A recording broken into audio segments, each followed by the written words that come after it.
This is the Work Smart Hypnosis podcast session number 271. Karl Smith on direct hypnosis.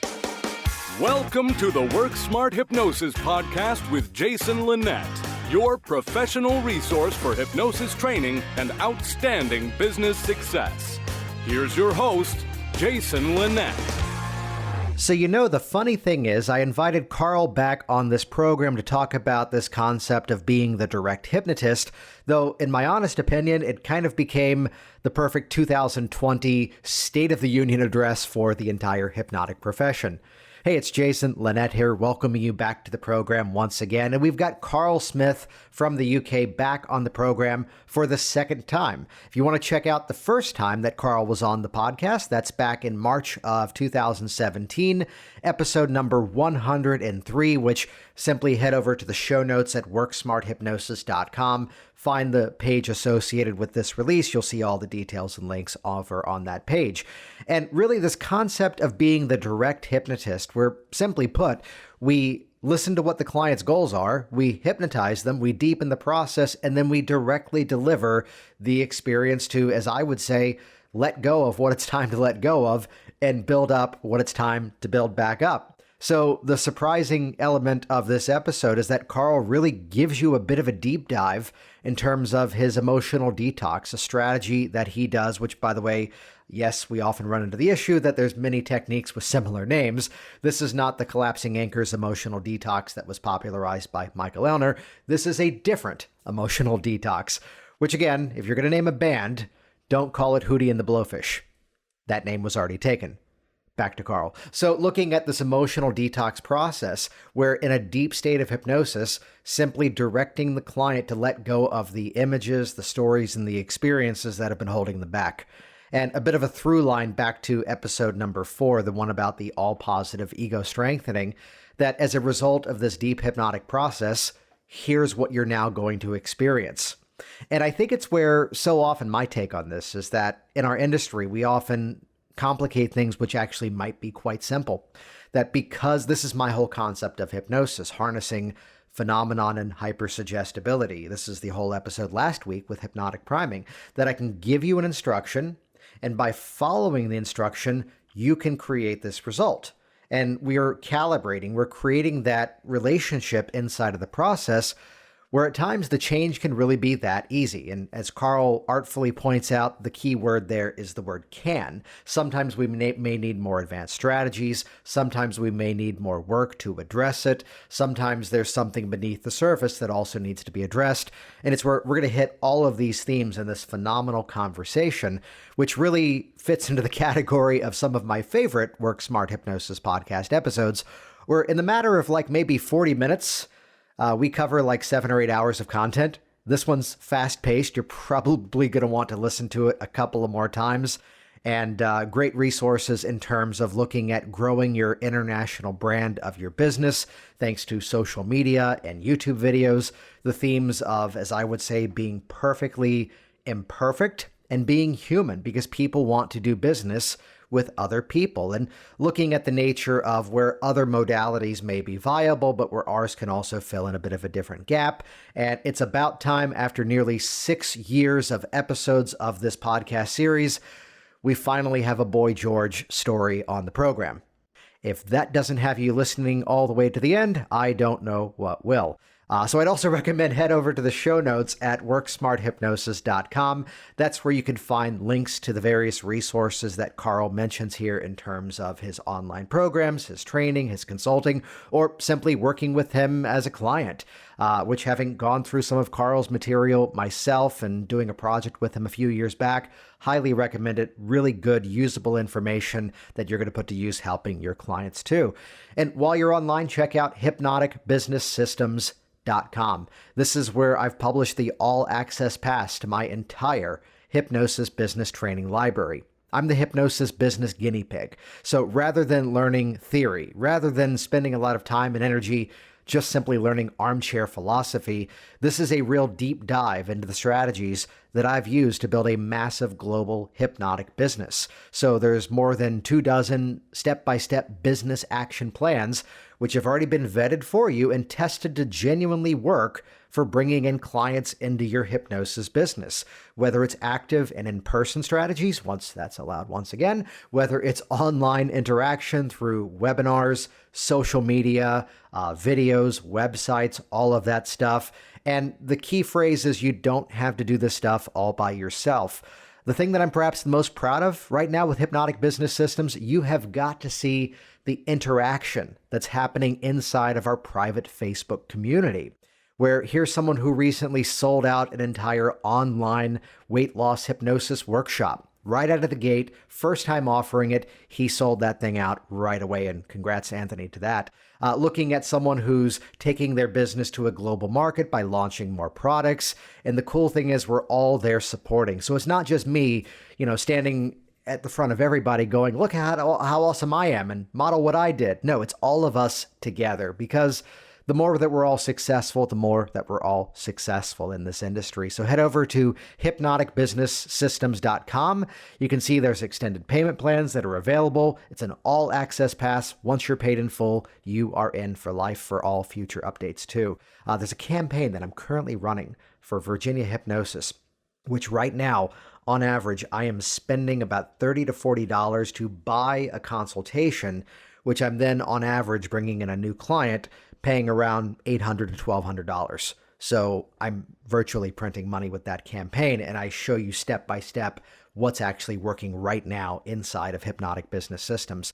But back to Karl, here we go. Let's jump into this content-packed session, take some notes, model these techniques, put this stuff to use, get out there and be perfectly imperfect. Here we go, episode number 271. Buckle up, this one goes fast. Karl Smith on direct hypnosis. Hey, Karl, welcome back. Hello. How are you? I'm doing fantastic. Wanted to have you back on because there's something that you and I had talked about a while ago about a direct model of hypnosis. Mm-hmm. And just to kind of intro the idea to everybody, kind of unpack that. What do you mean by that when you say a direct model of hypnosis? So I floundered around when I first started hypnosis about, should I be an Ericksonian hypnotist? Should I be an Elmanian hypnotist? So for those people who don't really understand, do I want to go down the long path and ambiguity and telling stories, metaphorical stories, or do I want to go straight in and deal with the subconscious, unconscious brain wherever you are in the world? That element there that really drives this. And from my background of being ex-military and ex-police, I had quite an authoritarian approach anyway to the way that I worked. It's my background. I'm quite authoritarian with the way that I worked and in the police and dealing with people. And it just came out naturally that I became a direct hypnotist, as in direct suggestion, getting people into their amazing state, into a change, into their phenomena, whatever you want to call it, and then giving them the direct suggestions that are pertinent, that they needed at the time, instead of just chasing around. I spent years desperately trying to find out if I was an Ericksonian hypnotist. I appreciate that Erickson's work, I really do. But then I looked at Ellman's work, and like we've done before, I've worked with Larry and Cheryl Ellman before, and I just like that approach, that direct approach of getting somebody into a beautiful state of hypnosis, getting them into a place that I know that I can then carry out the suggestion works, and then basically, just giving the direct suggestion to stop whatever it is going on there and then. Yeah. Well, let me branch off of something you mentioned earlier, that there's something that kind of irks me at times, which is where people define themselves based on the model of work that they use. Because will there be moments in your work where you'll kind of vary away from that if you see that someone needs something a little bit more flexible? Massively, yeah. Yeah. I mean, I project myself as the bish bash bosh and get in there and get it done, but not everybody's like that. So you have to adjust. So for me, I've studied the Ericksonian. Well, I studied Igor's work actually, and I've studied a lot of Milton's and other people as well, John Overdurf's, many other different people. I've studied that, so I do have that concept in the background. But I think because, and I think you'll probably, some of your viewers may get this as well, is that I have that as an ability, and I can have that as a fallback. But people come to me because of my YouTube channel. People come to me because of my directness. I cut the fluff. And when I'm talking to people, I'm very direct. So when people watch my YouTube channel, I get more clients from YouTube because I'm sitting there going, bang, I'm telling people there and then, this is what we're going to do. That's how we're going to do it. And if you do this, and this, and a process, then my clients enjoy it. And we talk about niching. we talk about niche and about weight loss, this and the other. I actually like to niche myself as a direct hypnotist, as in, if you come to me, whatever it is, we're going to get the work done. And that then allows those people who do like slow, methodical work to go find a slow, methodical hypnotist. If you want direct, let's blow the doors off, that's me. And that's the way I project myself. And that's not because I'm putting it on as a show. That literally is me. I am very direct in the way that I do things. And if, and I like to simplify things and to show people that how quick you can get change. I'm not saying all the time, but how quick you can get change with using it the right way. And that's why, I discuss on a daily basis, people talking about people with scripts and stuff like that. That I've got my own opinions about scripts, and I prefer the direct, content-free approach. Let's put it that way. I allow the subconscious, unconscious to tell me what's going on, so then I can deal with it directly. Yeah, and there's something that's really cool to highlight inside of this, which this often becomes a dialogue in trainings around, well, what's the cause of this? What's triggering that? And the best way to illustrate this point is years ago, local hypnotist calls me up and he goes, I'm working with this woman for what she calls a sugar addiction. And we're working on that. And she's not changing her behaviors. What do you think I should do? And of course, I can't answer the question because I don't know yet what he has done. So, of course, well, what have you been doing so far? Yeah. And he goes, well, we're working on a series of events that happened when she was 15 years old, like nothing too traumatic, nothing abusive, yet she can't forgive her father. She's not willing to forgive her father for something that happened when she was 15. What do you think I should do? And my response had to be, why don't you work with her on the sugar thing? That's what she hired you for. Yeah. And he goes, do you think that'll work? I go, it seems like the most logical route. So to look at the process of hypnosis, I want to have this dialogue because as we begin with that direct nature, and I love the modification you made earlier, that we can produce quick results with that format. Sometimes we may need other tools and other strategies. But to begin first and foremost, this is what I drill down to my students. Start with what the client is asking for rather than, oh, it's usually this or maybe it's that. Go for that direct model first.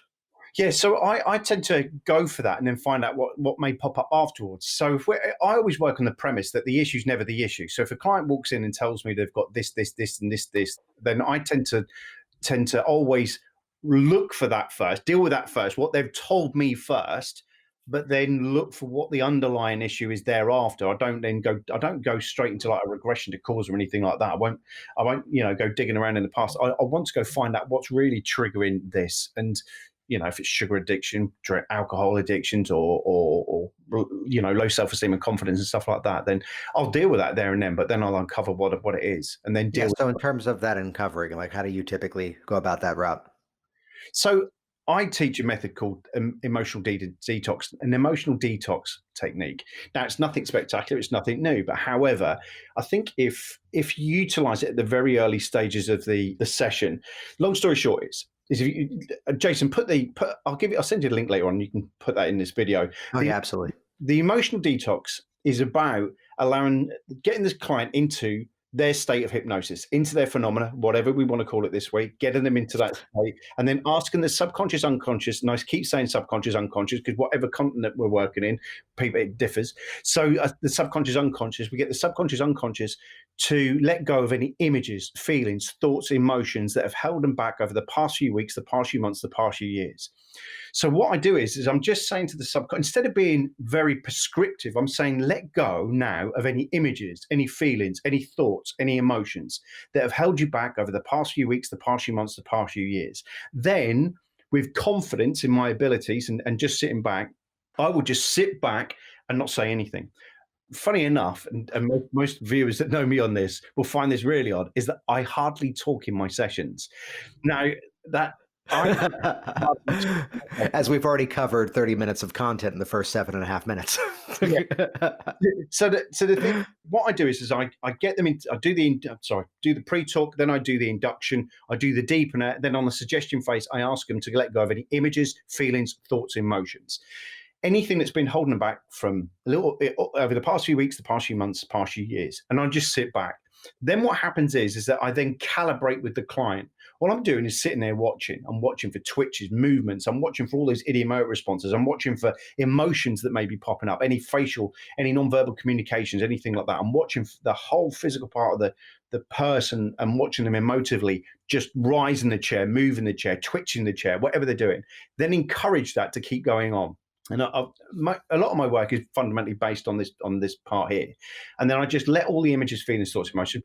When I think, or there is something that happens and I need to calibrate even further, what I'll ask the client to do is, when they're ready, and only when they're ready, open their eyes. So I could have a client in and out, and as we know as fractionation, in and out during a session, maybe 4 or 5 times. But on each time during that letting go of any images, feelings, thoughts, emotions, I calibrate with the client and find out, were there any images, were there any feelings, were there any thoughts, and were there any emotions? And the key thing is that by leaving it so ambiguous like that, is that I would say 90% of my clients come out with, "Oh, bloody hell, I've not seen that for years," or "Bloody hell, was that really there?" Or because I've not gone in and gone, "Oh, you've told me it's anxiety," and got a script out and gone bash, bash, bash. I've just gone in and said, "Right, what I want you to do is just let go of all these images, feelings, thoughts, emotions that have held you back over the past few weeks, past few months, past few years, and let them go, and allow that then to just bring up what may be under the surface and just allow it to come up." And it's so hard to try and do this in a short space of time. I always imagine, and I always teach post-trauma like this, that post-trauma is accumulated stress factors. I specialize in post-trauma. I love working with post-trauma. That's the only thing I do. But I'd say only thing. I do bits and bobs, but I mean, predominantly I love post-trauma. I see post-trauma as like a big pressure cooker. And what happens is you've got the heat of life underneath a pressure cooker, and then that little bit of water, which is our fight, flight, freeze response. We add the heat of life, and then that expands. And it makes the pressure cooker build and build and build and build until eventually it goes bang. That's where post-trauma is, in my opinion. The accumulation of stress factors, just building and building and building. So with that idea that I just said there about the emotional detox, letting go of any images, feelings, thoughts, emotions, what that does do is it allows that pressure cooker to subside by allowing it just to lift that valve off the top. For those people who like metaphorical stories and anecdotes, they'll be loving this now. Which, to highlight something out of that, what's cool about that is the metaphor. Is that if we're looking at the regressed cause model, it's putting the entire premise that one specific event is causing everything, when really it's the cumulative of everything. And rather than go targeted one event after another, after another, after another, I always go back to right out of the work of Dr. John Hartland and his ego strengthening work, the phrase that as a result of this deep hypnotic process, you are now going to find yourself, and so forth, which that little bit of a pivot, which I think episode number 4 of this podcast series was all about, the ego strengthening. The beauty of that little pivot is it's basically setting that sort of paramount suggestion that because you're now hypnotized, here's the results you're going to experience, which is that simplest of a transition, which from your process so far, from the pre-talk into the induction to a few deepeners and a bit of phenomenon, now go ahead and allow yourself to release any of the images and feelings that are related to this. That because we've now accomplished those steps, we can now accomplish this next step that directly. Yeah. And the key thing is that what that allows, when they come back and I calibrate them, the reactions are outstanding. They really are. And it's just sitting back, watching what they're doing. And then what we can do is find out what the pertinent things are. And like I said a minute ago, post-trauma is not about one event. When I had post-trauma, and I like to point out I had post-trauma, I don't have it anymore, I got rid of it. But you don't own post-trauma. It's just a phase that you go through. The thing is that with what happened with me is that when I was in the military, I saw some horrific stuff. I mean, I'd seen the Bosnias, the Kosovos, I'd seen the Iraqs, I'd seen the Northern Islands, I'd seen some of the worst atrocities that humans have ever done to each other. And the only way that the British Army ever dealt with that was by giving us crates of lager, which at the time was very nice. But that was the only way you did it. They didn't go, would you like to go see a counsellor? Would you like to go speak to somebody? They'd go, it's a crate of lager, lads, get on with it. And we're out again in a little while. So you compressed it. You compressed all of that negative energy, those images, those feelings, those thoughts, those things that happened. And then what happened is I left the army, then joined the police. I then had a career of, just police work, natural, normal everyday police work. But then when I got run over by the drink driver in 2006, which is another story, that was the catalyst that was where the valve really got ripped off.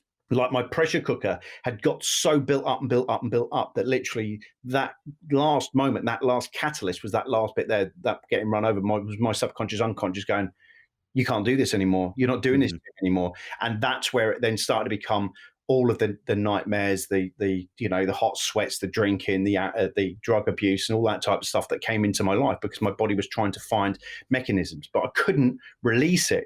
When I went to counselling about 3-4 months after the car accident, I was run over by a DUI, by the way, for those that are in the States listening to this. So I was run over by a DUI twice in one sitting. The problem that I had with counselling is it was superficial. That's not to say that counselling doesn't have a place. Cognitive behavioural therapy, that has a place in life, but all it did was make me worse. That's why I nicknamed it cognitive behavioural torture, because all it did was make me just keep burning my. Well, tell the same story over and over, which I always look at the evolutionary mindset of things to go, these are things that are still around because for some of the people, some of the time that works extremely well for them. Yeah. And this is something that, who was it? James Hazelrig had a great phrase around this a while ago, that someone in a workshop that we taught together goes, oh yeah, but there's this counselor in the area and I get referrals from the people that service, that technique didn't help. And James's first response was to go, the people it did work for didn't call you. Yeah. I'm like, oh, that's so good. Good like that. I do like James. Mind you, James, if James is listening to this, he's still wanted for war crimes for a chili sauce that he got me from Texas. Anyway. But I think with counselling, CBT, and anything else I've tried, they were very superficial because they were just playing around on the outside. And that's not to say that any of those don't work. They work for whoever, may take it. But that's where this is where my love for hypnosis came in, because when I was hypnotized, it was with a direct hypnotist before I knew who Errol Ellman was, what I even knew somnambulism was, who Erickson was, or any of that, before I knew any of this. And it was a direct hypnotist that did it. And I was like, well, how the bloody hell did you do that so quickly? How did you get rid of all of that weight, that burden, that tension, that pressure that was in my body? How did you get rid of it? By doing that? And he went, I just did this. And that was where my intrigue and my love came from. That's where my passion comes for it, especially with direct hypnosis, as in sit down, it is that old sit down, shut up, and let's go for it. But I don't want to sound as crass and rude like that, but it is. Yeah.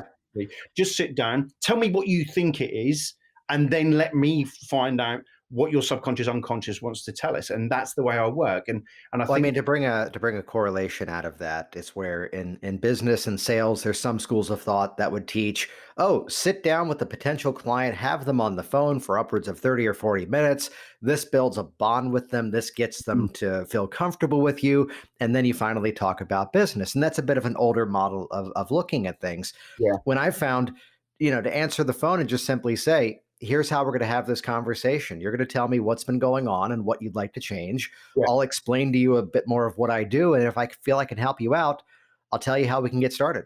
Yeah. Make sense? Yeah. And really by asking that question, it is an opening frame that then sets the map of that conversation. But it gives me permission just to directly say either, yes, I think I can help you, or no, here's a recommendation of something else to follow, but then to make that offer. So I actually can build rapport even faster by going for that direct sale because, well, they are calling a business. But even to highlight back to something you mentioned earlier in this conversation, the fact that they've seen you on YouTube, the fact that they've already interacted with you, that is working as a bit of appropriate, let's call it exclusion, because there is going to be someone who that's not going to be a fit for, and they are now deselecting themselves and informing their search even better to eventually find something that they feel will be a match for them. Yeah, exactly. And I find that with my channel, and the reason I keep it updated is because it brings the clients that, like you mentioned, that I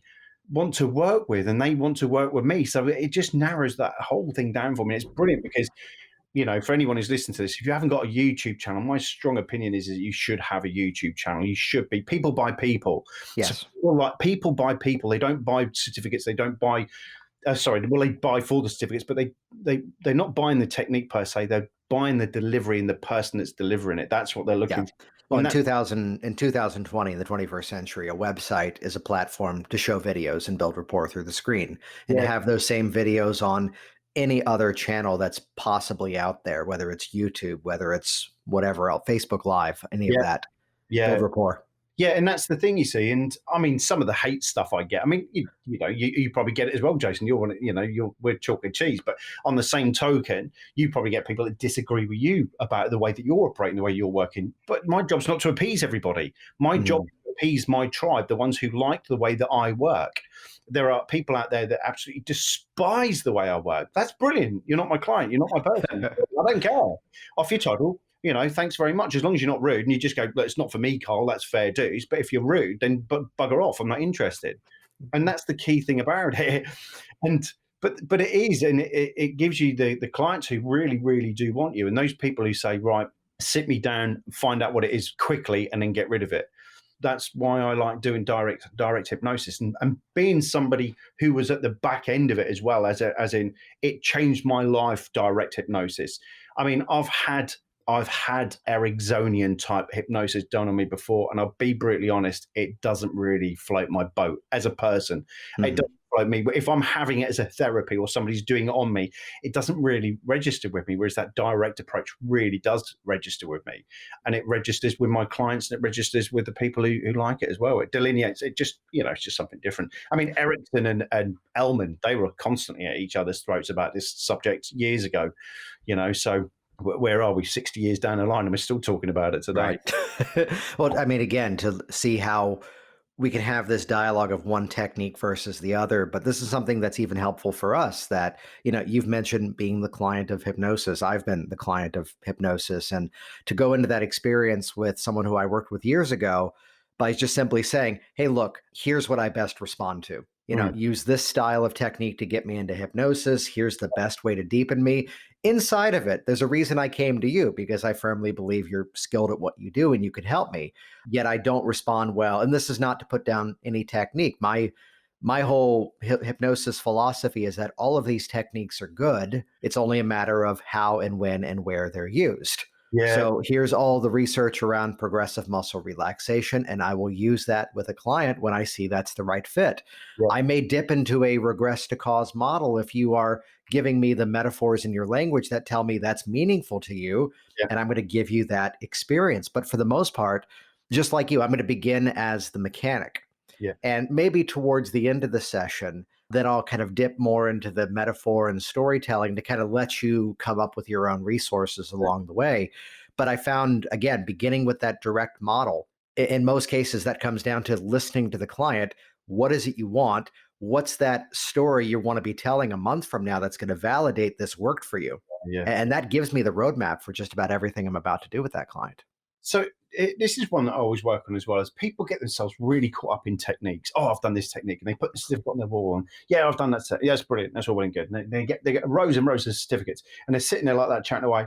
But I still find that it's the delivery, it's the personality of the therapist, not the certificates on the wall, that get the results. I firmly believe that you can have all these certificates, but if you don't understand the mechanics and you don't understand, belief in your own abilities, intent in your work, and confidence. If you don't believe, belief, intent, and confidence in your work, or don't have it, then you're not going to deliver. You can have every certificate on the bloody wall. It ain't going to bloody work. You've got to believe in it. You've got to have the intent. You've got to have the confidence. I've hypnotized thousands of bloody people now. And for me, it's just like, when people walk in, if I walk into a room, people know something's going to happen. And that's it. That's the way. But I'm trying to remember, I think this was like a year and a half ago when I came out and did a class with you, that you had a story of, it's like a BNI or a business networking group or something of that nature, where rather than get up and talk about what you do, you just got up and did a demo. Can you tell that story? Yeah, I did a Maggie Fingers. So I went to what's called BNI, Business Network International, I think it is. I think you have it in the States. I've seen it over in the States. Mm-hmm. We got BNI, and you get like 5-10-minute presentations and stuff like that. And my 10-minute presentation, I just stood at the front and just literally said, right, everybody, right, ready? Right, so hypnosis. So I've got my pre-talk going already. Hypnosis is a lovely state of this hypnosis. Everyone ready? So I'm getting everybody into a yes state already. And there's people nodding away and they're doing it. I'm thinking, yeah, this is going to be a cream. And then I literally went, right, Maggie Fingers. Hands out in front of you, clasp your hands together, put your fingers out, and then just went through the whole magnetic fingers induction. and literally just crashed a load of them at the BNI conference. And they were like that, and anyway, so I didn't use it in any other odd way, but yes, I did. But I will do.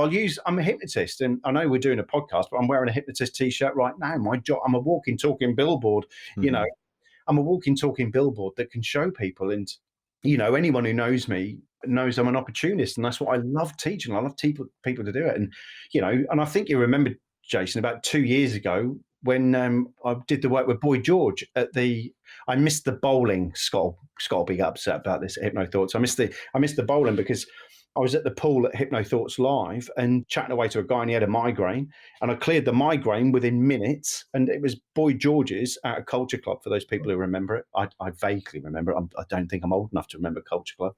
Anyway, it was Boy George's sound man. And the long story short is they were over the moon that I'd cleared his migraine, because they were desperately trying to find a new sound guy that could do the gig at the New Orleans Hotel, or the Orleans Hotel, sorry, not New Orleans, the Orleans Hotel in Las Vegas. And because I cleared his head, they didn't have to find another engineer.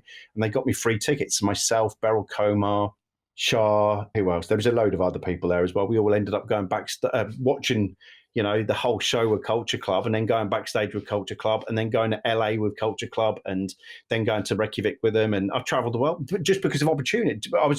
I took the opportunity there and then to just demonstrate hypnosis quite quickly, that direct approach of, right, if that's that and that's that, using modalities to clear the headache. And they were over the moon with me, and they just employed me, and I still get clients from that to this day. And, Nice. Just a direct form of, really. Well, it's what you just said about that confidence going into it. That one of the filters that I've put on any bit of training that I look at, I go to a workshop, I see someone presenting, and it's to ask that question, what else is going on underneath this? So yes, here's the steps of the technique, and that's being presented in a specific way, that here's what this is going to accomplish. But to look at, it's the confidence of the operator, it's the rapport within the space, and it's also this slightly esoteric expectation of just, I'm going into it with that idea. This is going to work. This is what's going to happen. And if it doesn't, it's just a pivot point to then move into something else that, it's the metaphor that I live by of the hammer. You can't go buy a hammer and save the receipt and, go back the next day and go, can I return this? It doesn't work. That it's only as good as the hammer's actually put in use. Yeah. So to use the right technique at the right time and just seize that opportunity. A client comes into the space and they suddenly say something, and we realize that our clients are often speaking in techniques. And rather than going, okay, no, but I've got another 5 minutes of the intake because of my office form that I use, then I have to give my pre-talk. Oh, what does that feel like? Okay, good. Close your eyes. Just jump in right away. Yeah. Well, I mean, at the end of the day, that's all the direct form, isn't it? But what I was going to say is I really do love, I do love the direct approach. And it's just, I think you have to have that confidence. You have to have that belief in yourself to just go do it. But it's the same as anything, isn't it? Do something now, but perfect it later. That's the way I look at it. Yeah. Just crash into it, do it, and have a crack at it. At the end of the day, and like you were just saying, you've just got to go for it. You've just got to get into the mode. You've just got to go on and just do it yourself and make mistakes. I mean, like me and you, we've made mistakes all day long. There's people here that are trying to find their feet and do stuff, but you've just got to go make mistakes. That's the way you've got to do it. You've just got to start now, perfect it later. And that's the way I always look at things. And the same as with direct hypnosis. People shy away from it because they're so script-led, and they hold on to a piece of paper. They're desperately holding on to it. Throw the bloody bit of paper away. The creativity. You're a hypnotist, hypnotherapist. You work with creativity, There's an online class that I'm teaching right now. And there's a segment that I just did on Wednesday last week, which was that when I first started, here's what I did to prepare for my sessions. And I'm going to give you the recommendation of what I would tell you instead. So, scripts may be our training wheels. It's a cool place to learn language patterns and see how it fits together. Look at the script as if it were an outline or just a template as to what the individual steps were. This is why I like teaching a Dave Ellman induction early on, because it's a training in that specific method. But the real benefit is it trains the new student to look at the entire experience of hypnosis as a process. That once I've done this, now I can do this. Once I've done that, now I can do that. So I went through this entire lecture around how I had these flexible documents. I had crafted some outlines. I had like a bullet point list of all the themes you could talk to somebody about quit smoking. Okay, and now that you've prepared, right before the client shows up, hide all of that crap. You don't need it. Ask them the questions because you've been reviewing it. It's there stored in your mind, and just be in the moment. And it kind of goes back to what you said earlier, which I found this is a huge fear point for people out there. I even run into this in folks in my business community, that the YouTube video, just turn the camera on, tell a story, Yeah, interact with that audience. yeah, In fact, if you look at the history of the videos that are on the Virginia Hypnosis website, my local practice, it used to be blue shirt, purple tie, professional video. And now I just turn the camera on and tell some stories. yeah, And it's just me talking to you. And that is performing better than anything else. And yeah, people respond to that. I call it perfectly imperfect. yeah, That you didn't say the word right. You said something that sounded odd. Then you fixed it. You made fun of yourself in this yeah. moment just to connect with that audience and be human. Yeah, I used to worry about that, but it was David Schneider's fault. This I used to sit there and go edit in. I used to do lots of stuff, and I'd be like trying to get the sound right. Well, the sound's really important. Anyone Yes. who's out and work, the sound is vital. Always, just on a tangent. If you're making a product, if the sound is great but the video quality is crap, people will listen. If the video quality is great but the sound's crap, they'll turn off straight Right. away. Yeah. They'll just turn off. But the key thing is that, yeah, with most of my stuff, I just throw a camera. I'm in the studio now. I just throw the camera on and stick a t-shirt on and start rambling away. And some people say, well, you need to script it, Carl. No, because that's me. People like that. They like people being humans. And I think that's the way, that I bridge across, that I'm just a normal guy that does something, and I do it well. And at the end of the day, this is how I do it, and the way I do it and the way that I perceive it. My way is completely and utterly different to James Tripp. James Tripp is a very talented hypnotist, and I really do admire him. I like, and we see him at Hypno Thoughts all the time. But we're chalk and cheese, and that's because of personalities. And he comes across and does his ambiguity, does the way he does things, and he's got his own thing there. That's brilliant. But I've got my way, and I prefer working my way, and it's as simple as that. But you've just got to, coming back to it, you've got to figure out who you want to be, and a lot of Right. people, and a lot of people as well, they want to desperately be Milton. They desperately want to be Dave Ellman. They're never going to be that. You're never going to be it, because unfortunately, God bless them, they're not no longer with us, and they are individuals. You can only mimic and mirror what they've been up to, and go from there, really, and make your own career out of what you're doing, to be quite honest. Yeah. So we just wrapped up a series of doing 10 episodes specifically on online hypnosis. And since we're still in the midst of all of this, I'd love to just spend a few moments that I want to highlight something that you are doing, which I'm sure is directing people into it, that if we want to book more clients online, which the benefit is now we have a global market. We're not just limited to local for many people that have just been working local. Yeah, And my best advice is train your audience to interact with you in the format in which you'll actually be working with them. So the more video that you have online, the more they're being entrained to interact with you in video. It's an yeah. easy pivot to then go, now it's interactive, now it's in real time. And any tips on, other than like video quality and sound, that sort of things? Do you run your online sessions any differently than in person? No. Yeah. There you go. That was great. So No, I don't. My sessions are, in some respects, they're quite formatted in my head, the way that I do it, and they're no different. There is no difference in. A lot of people say to me, "How do you test for hypnosis?" I think I'm at a stage in my career now where I can just look and go, "Yeah, I don't need to do any testing. I don't need to do any convincing, because Yeah. I've got it. I know it, and it comes with time." I'm trying to learn the guitar. I am learning the guitar at the moment, and I've only been doing it for 12 weeks. But it's the same as that, you have to just literally just take it stage by stage and learn and feel for it and look for it. And it's like now, whereas 12 weeks ago, I was looking at my fingers consistently and trying to find out if they're on the right place. Now I'm getting to gauge it where I know where my hands roughly are, and I'm still making boo-boos, but on the same token, I'm still getting it done. It's the same as in hypnosis, same as anything you learn. You have to just sit there and just memorize it, get muscle memory in what you're doing. And eventually even on hypnosis, I know if I've got hypnosis via Zoom, and there's nothing different. I do the same thing again: images, feelings, thoughts, emotions, let that come out, and then I deal with whatever comes out, the fallout from that is, and then make sure that we've dealt with what they initially came for in the first place as well. It's all Outstanding. about calibration. You have to calibrate. Calibrate is the huge thing that most people miss out on. And it's, they miss out on calibration. And I think So, that, true story, and just to get an elaboration on it, 8 days ago, I used that C word as well in an event, calibration. And I had one person going, wait, what is that? Which is just simply being in the mode with someone, being in sync with them, yeah, general rapport, and I look at the mild psychological influence that's inside of every bit of communication, oh, even if yeah, it's selling a product, even if it's deciding what you're going to have for dinner that night or what you're going to watch on yeah. TV. So, how would you define that calibration for those that word is new to?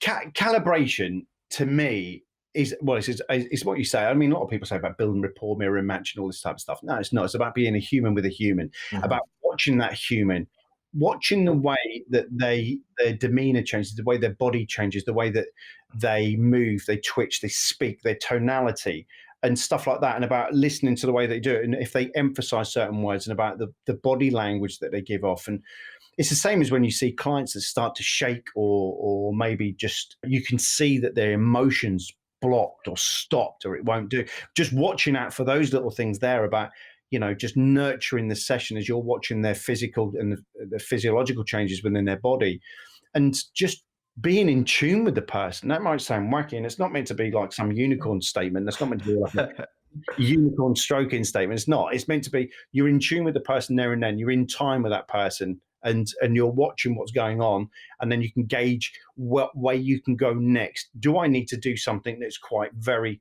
impactive now? Like let it go, let it go. I'm like that all the time. If I see somebody, and if some of your clients may see this as well, is that you see them start to shake, or there's something and it looks like it's stuck, I'll be there going, let it go, let it go, let it go, let it go now.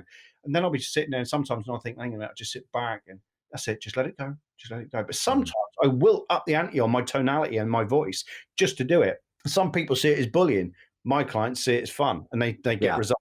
And that's the key thing about it. It's about knowing when to switch on and off. And by watching the person, you can then gauge where to go and go with it. Which is a great point about being willing to play with the tonality and play with not just the emotion that they've brought into the process, Mm. but the emotion of the change experience, where I'll very frequently get into a sequence with people around, okay, now try to bring back that old feeling. No, really, I mean, you've just dropped $1,500 to get rid of this fear. I need to see that fear so we can get rid of it. Come on, bring it back up. And they're now cracking up at the delivery of it because they can't, based on the work that we've just done. Yeah, So yeah, that willingness to throw into the process. Last week's podcast episode, I did a whole thing on just priming the client through convincers, and the formula just of I can give an instruction and you can follow the instruction, and by doing that, it produces a result. And that's that cycle of calibration I yeah, see yeah, yeah, over and over. yeah.